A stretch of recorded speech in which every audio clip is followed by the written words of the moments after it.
Le plateau de notre grande télévision, Marie-Pierre, qui va nous parler de cohérence cardiaque, du bol jacquier, enfin de toutes ces petites choses qu'elle fait, qui sont incroyables. Donc Marie-Pierre, cohérence cardiaque, qu'est-ce que ça veut dire? La cohérence cardiaque, ça permet de mettre en évidence le centre cardiaque, qui est un sang. Le cœur n'est pas qu'une pompe, c'est un cerveau. La cohérence cardiaque a été mise au point pour la gestion du stress. Il va de soi que pour la santé, le stress c'est un impact très important puisqu'il touche le système nerveux végétatif. Alors le système nerveux végétatif, c'est quoi? Parce qu'on a plusieurs systèmes nerveux, c'est ça? On a un végétatif, il y a deux groupes, il y a un système nerveux central et le système nerveux végétatif contrôle tous nos systèmes automatiques. C'est-à-dire quand on dort, on ne pense pas à respirer, à digérer, etc. Et donc justement dans le sommeil, il y a beaucoup de choses qui se passent. Donc si on est stressé, ça impacte toute cette régénération dans le sommeil. Donc le système nerveux végétatif, c'est facile. C'est commandé par deux branches. C'est comme une voiture. On a une pédale d'accélération et une pédale de frein. D'accord. Donc si on freine et qu'on accélère en même temps, il va de soi que la voiture, elle va aller moins vite, moins de performance. Donc ça va avoir une action sur la qualité de la voiture et sur la quantité de vie de la voiture. Et bien pour l'organisme, c'est exactement la même chose. La gestion du stress par la cohérence cardiaque, c'est du coaching. D'accord. On va pouvoir avoir déjà une image réelle de comment on gère notre système nerveux végétatif. Alors comment tu fais? Tu mets les personnes en situation de stress? Tout simplement, je commence toujours par une prise naturelle, à l'état sans rien. Et puis après, je les coach pour les mettre en cohérence cardiaque. Et on s'aperçoit que si on se centre sur le cœur, c'est-à-dire que si on ressent son cœur, et surtout que le cerveau écoute son cœur, qu'on adapte une respiration particulière avec une émotion, un ressenti, et bien les émotions ont un impact colossal justement sur le cerveau, sur le reste du corps, parce que tous nos impacts sont d'abord dans le physique, dans le cœur, et le cerveau, ça n'est qu'en fin de compte qu'un ordinateur. Donc il va gérer en fonction de nos schémas, de nos paradigmes, etc. Ils vont faire des conclusions. D'accord, mais est-ce que c'est qu'une partie de l'émotionnel? Parce que pour moi, l'émotionnel, on le situait plus dans le ventre. Moi, je le voyais plus dans le ventre. Donc, on a de l'émotionnel aussi dans le cœur, bien sûr. L'impact est d'abord dans le cœur. C'est-à-dire, c'est simple. Des fois, on a une émotion, on ne sait pas à quoi elle correspond. Oui. C'est le mental qui analyse et après, on a des ressentis. Donc, tous nos impacts, tout le corps, on utilise 10% de notre cerveau. Donc, on a tout enregistré. Et c'est souvent sous forme d'émotion qu'on va l'enregistrer.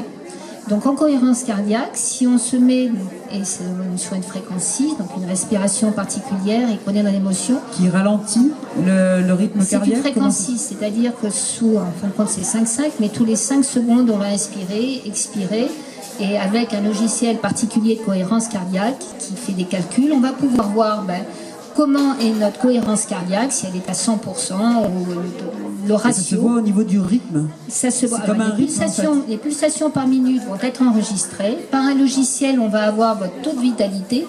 Et prouesse, par un logarithmique de calcul, on va avoir comment la pédale d'accélération et la pédale de frein, comment elles se situent.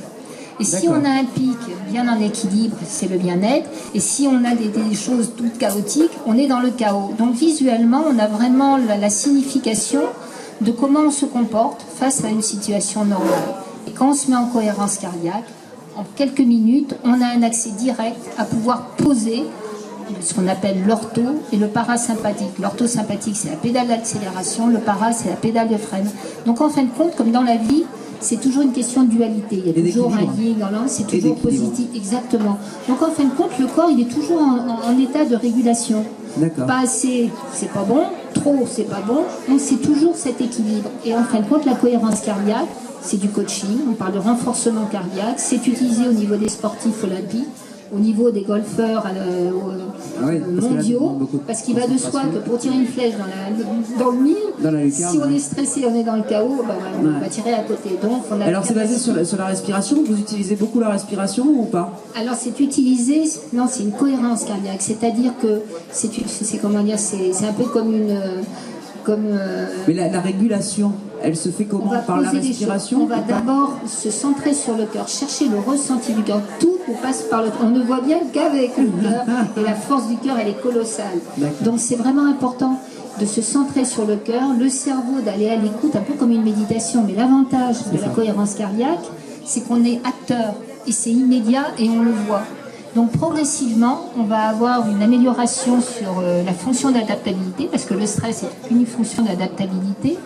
Et scientifiquement parlant, parce que c'est purement médical ça, au bout de plusieurs semaines de pratique de cohérence cardiaque, on a le système immunitaire qui va être amélioré, le système hormonal qui va améliorer, les fonctions cognitives qui vont être... C'est-à-dire qu'on va voir les choses d'une manière juste, on va plus être avec un mental, dans le mental, parce qu'on va ressentir et on va voir.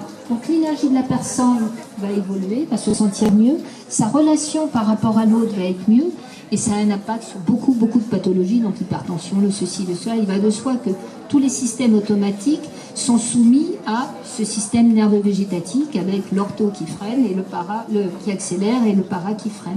Donc c'est retrouver cette gestion d'adaptabilité qui n'est autre que le stress, mais qui commande toutes nos fonctions dans l'organisme. Oui, puis on sait que le stress en plus provoque de l'acidité, on le sait. Exactement. Donc entraîne des maladies, des pathologies, donc voilà. Énorme, le stress c'est acidifiant, donc c'est une question de terrain. Acidifiant. Et c'est en ça où souvent, par rapport à la cohérence cardiaque, il est important aussi, puisqu'on parle du cœur et de respiration, de pouvoir apporter à nos cellules un apport efficace d'oxygénation.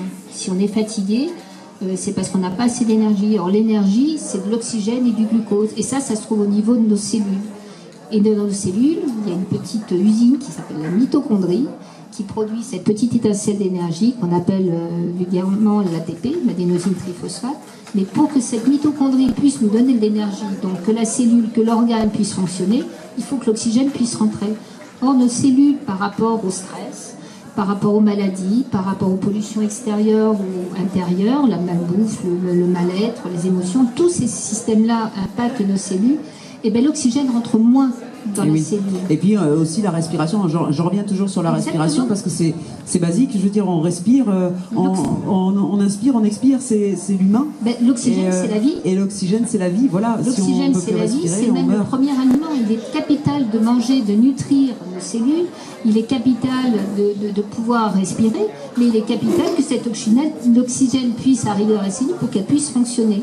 Et on est tous plus ou moins en hypoxie à cause, la vie c'est le mouvement. Donc voilà, puis on respire tous en haut là. On est tous en respiration haute. On n'a pas de respiration basse, donc on est bloqué ici, le chakra est bloqué.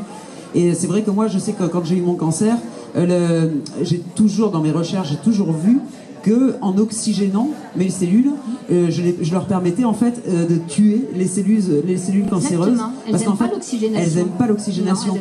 Elles vont dans tous les coins sombres et dans tous les coins qui n'ont pas d'oxygène en fait. Oui, puisque ça produit de l'énergie, donc automatiquement le système immunitaire va pouvoir se relancer, le truc, et puis le cerveau, le cerveau est un gros consommateur d'oxygène. Le cœur aussi. Alors, on parle aujourd'hui de maladie d'Alzheimer, on parle de problèmes de concentration, etc. Mais quand on comprend qu'en fin de compte, la base même de la cellule a besoin d'oxygène pour avoir de l'énergie, et l'énergie c'est la vie, et bien on comprend que c'est important de pouvoir s'oxygéner, de travailler cette respiration, mais en conscience. Et si on est dans le cœur, je crois qu'il y a beaucoup de choses qui peuvent se régler. Voilà, et voilà une merveilleuse personne qui est dans le cœur, et c'est très beau à voir parce qu'elle travaille avec le cœur. Voilà, et elle travaille sur le cœur, et ça c'est super intéressant, et d'ailleurs tu mets tellement de cœur, c'est magnifique quoi. Si je peux redonner aux gens une certaine logique de ce qu'ils sont, et que ça fasse résonance avec la possibilité de s'autoriser à lâcher prise sur pas mal de choses qu'on n'a pas besoin de subir, parce que si on change certaines choses. Tout passe, et le stress, ce n'est que s'accrocher aux événements, alors que en fait, si on laisse passer, si on se laisse traverser, tout passe de toute façon, et voilà, on se tranquillise quoi. Voilà. Donc c'est super important. Voilà, soyez curieux, découvrez toutes ces techniques. Apprenez, parce que tout est accessible aujourd'hui sur internet, on a accès à beaucoup de choses, et soyez curieux, vous laissez plus embarquer dans votre stress, dans toutes ces choses-là. Reprenez votre pouvoir. Là on passe sur l'écran des Superman et des Spiderman, et dans la revue Bon Sens Mag, il y a Je suis un héros, parce que c'est ça, on est capable, nous, de régler tous les problèmes qu'on a. Alors au début on est obligé de faire appel un peu à l'extérieur pour comprendre, toujours besoin d'aide, mais une fois qu'on a compris, après c'est un travail intérieur, et on est beaucoup mieux, et on peut vraiment régler beaucoup de choses. J'en suis l'exemple par mon cancer, et où je suis en rémission en un an, et c'est rayonnant, voilà, parce qu'on peut le faire. Ce ne sont que des expériences de vie, mais si on les comprend avec le cœur, et c'est toujours l'histoire du du verre vide et du verre plein, c'est une réalité, mais voilà. Si on le choisit comme à moitié vide et plutôt qu'à moitié plein, et ben on a des chances de pouvoir décoller. Et soyez conscients que dans vos maladies ou vos pathologies, dans vos petits bobos, c'est toujours tout part de soi. Donc il y a forcément quelque chose qu'on a fait qui a été mal fait. Alors faut pas culpabiliser, hein, voilà, on fait pas tout bien. Mais par contre, il faut modifier quelque chose si on veut arriver à avoir un changement. Il faut modifier quelque chose en soi. Voilà, quand on a un rhume, on se couvre. Je dis toujours cet exemple tout bête, mais quand on a un rhume, on se couvre. Et ben voilà, faisons des choses simples, modifions, parce que sinon les choses elles changent pas. C'est important de s'écouter, de se ressentir. Exactement. Et à ce moment-là, on a souvent les solutions si on quitte le mental, qu'on repense. Et puis on a une super bécane, ce corps qui est incroyable. Quand on se coupe, ça cicatrise tout seul, on n'a rien à faire. On n'est pas là en train de dire bon alors cellule machin, s'il te plaît, tu vas cicatriser. On s'en occupe pas, ça se fait tout seul. Donc c'est magique quand même. On a des capacités puissantes, tout est possible, fortes, et tout est possible. Exactement. Voilà. N'oubliez pas. Merci Marie-Pierre. Merci aussi.